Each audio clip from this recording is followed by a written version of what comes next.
Right, this one is a short one. We are 96 days to go. The reason it's short is I'm just trying to get ready for the day. But yeah, 96 days to go. I decided to do the short one for the short piece of the album, which is Hibernation. Even though it's short, it's still absolutely majestic and beautiful, and I love playing it. It's a really, really enjoyable piece to play. It's one of those that really, really flow off the hands. But anyway, for today's spotlight, Hibernation. Really the piece that kind of started off the last years composing.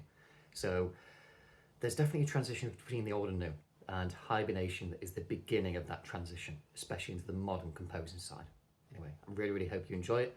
If you do enjoy it and you want to hear it early on the album, then do the same as the last couple of days. Like, comment, send to your second cousin, I don't know.